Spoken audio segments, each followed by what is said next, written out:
respected chairpersons and delegates. I have been asked to speak on the subject NAFLD versus MAFLD. Is the debate over? Is the debate over NAFLD versus MAFLD really over? Not at all. This is what I would say. And there is no debate over it actually.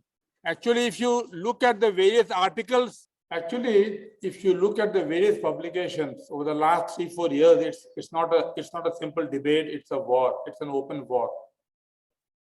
And I think this was a book on, the Great Ulcer War. And very soon we'll be having a book, I believe, the Great NAFLD War. NAFLD versus MAFLD, hither and yon. The journey so far has been like this.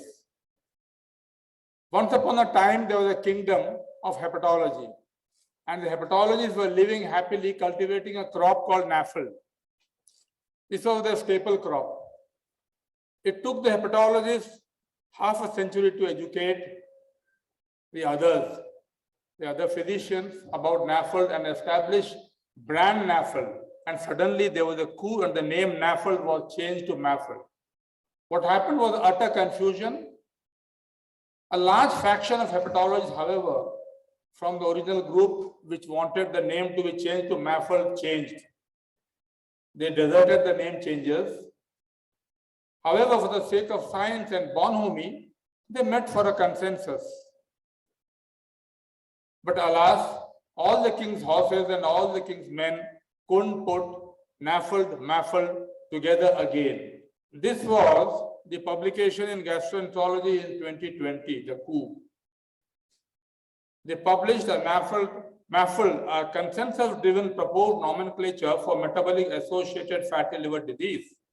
And look, if you try to hurry things, what happens? You even forget your language, your English. You can't have MAFLD where you have, metabolic itself means metabolism associated. You can't have metabolic associated. So they began with a foot fault, and then these leading NAFLDologists, Rinella, Sanyal, Harrison, Brandt, Goodman, Rohit Lumba, and David Cohen. They were one of the top people who deserted that original big group. And they led, and you may call whatever insurgency or whatever you may call it. And they published this paper in Hepatology, fast track, from NAFLD to MAFLD, implications of a premature change. They termed that it was not right, the time had not come, and it was premature. From this part of the world, we also led a revolt against this name change, and we published this in the Journal of Hepatology. NAFLD, not time for an obituary just yet. And Ajay and Sunil Taneja from PGI Chandigarh were also fast. They said it was not only premature, but it was also very, very confusing. And friends, I thought the situation is like this in NAFLD, and it continues to be like this. NAFLD is like that elephant, and the people who are doing research, who are publishing their papers, they are like the blind men. Each one doesn't know what the real NAFLD is all about. This is the original poem, and this is the first stanza of the original poem, and this is very true for NAFLD. And so these men of Hindustan disputed loud and long, each in his own opinion, exceeding stiff and strong, though each was partly in the right and all were in the wrong. This is what has happened in the field of NAFLD. As you all know, coming to pathogenesis of NAFLD, we have come a long way, and we have now realized that there are multiple hits. One factor is not enough for pathogenesis. There are so many factors, there are so many pathways, and that is why management of NAFLD, or getting a drug which is which fits in all has been very difficult. Why has this happened? Why some people have tried to put this got this thing called name change and are trying to do it, because I think their understanding is flawed. This is a Western concept. MAFLD is a Western concept. These people have put all their eggs in one basket and believe that metabolic syndrome alone is responsible for MAFLD or NAFLD, whatever you call it, but that is not really the right thing. As we showed a few years ago, almost a decade ago, that insulin resistance in our part of the world is not ubiquitous, as you know, they speak in the West. Only half of our patients had insulin resistance. In Bangladesh also, similar thing, only 2/3 of the patients had high HOMA values. There are so many other things like genetics, polymorphism, environmental stress, bile acids, gut microbiota, circadian rhythm. They are all involved in the pathogenesis of NAFLD in different ways. And we are back to the story of the 6 blind men. In addition to that we should homogenize the whole thing, and we need, MAFLD, the concept is better than NAFLD.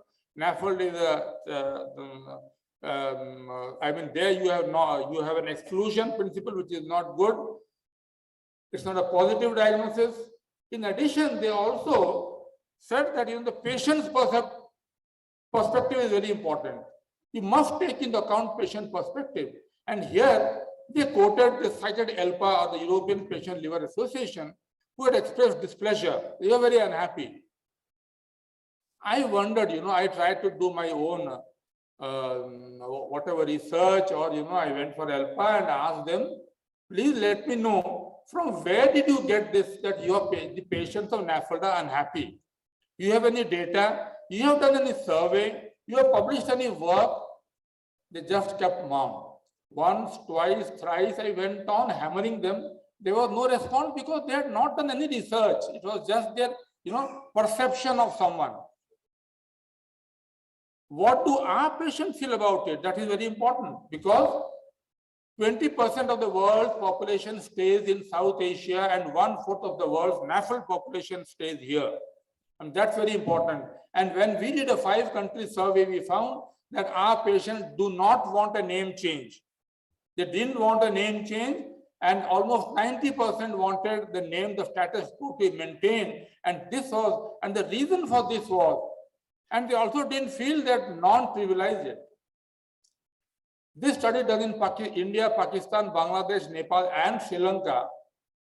The reason was patient, once they get the patient of NAFLD, they thought they were protected. When they go from one doctor to another, they were not hammered, ठीक बताओ कितना दारू पीते हो, झूठ मत बोलो. You take, you sure? See, even if you look at the recently published this year on lean NAFLD, what do they say? You must take a proper history of alcohol, right? So they got, sort of mukti from this alcohol grilling. And this is not only true in India. Don't think the Americans are different.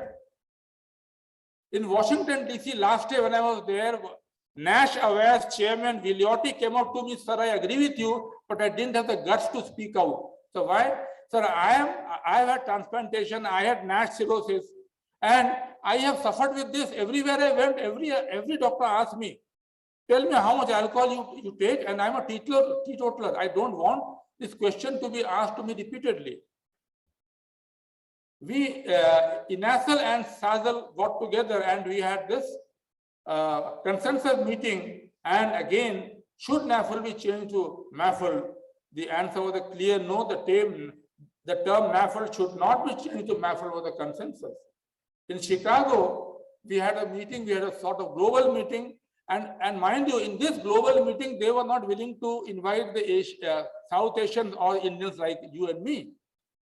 I said, this is not done. You can't have a global meeting without people from India or South Asia. It is not global. You can have it, go ahead with it, but we don't accept you. It went on for over a year when they then invited me, but they said no. you will not be invited as an NAFLD representative. You please come as an individual, or as an individual person from South Asia. So I had a ringside view, and there was total chaos.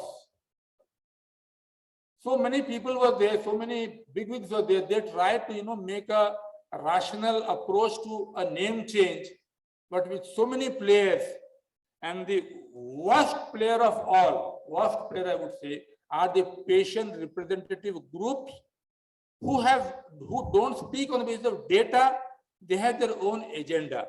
At the same time, we published this paper, and I felt that this was a good chance. This name change was the churning which took place. It was a good time, not for requiem, but for a ruali or a bugle call for action to be taken. So after Chicago, then the scenario moved on to ASLD. Votings kept on taking place, round 1, round 2, round 3. And then we met at Washington, same thing. A patient representative group suddenly, hijacks the whole meeting. He stands up and says, and of course, he was allowed to be as a faculty there. What do you know about the pain of a NAFLD patient? A few days ago, I got a call telling me that I am a fat bastard.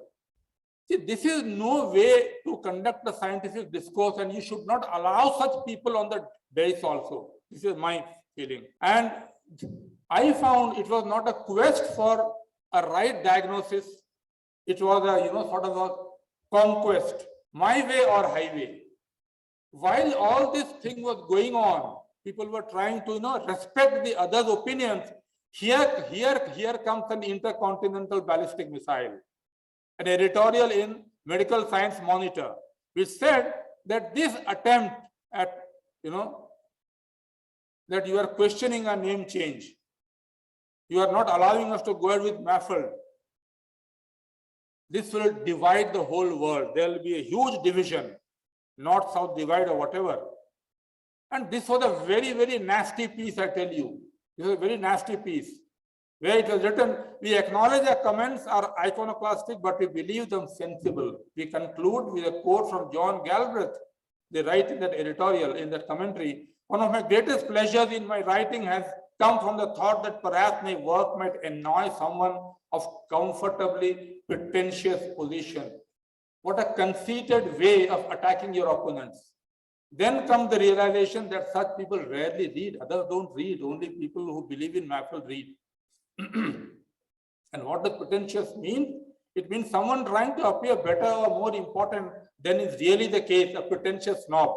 So you call the rest pretentious snob because they don't agree with your, and the criticism you put forth against your opponents, they are trivial. They are really trivial.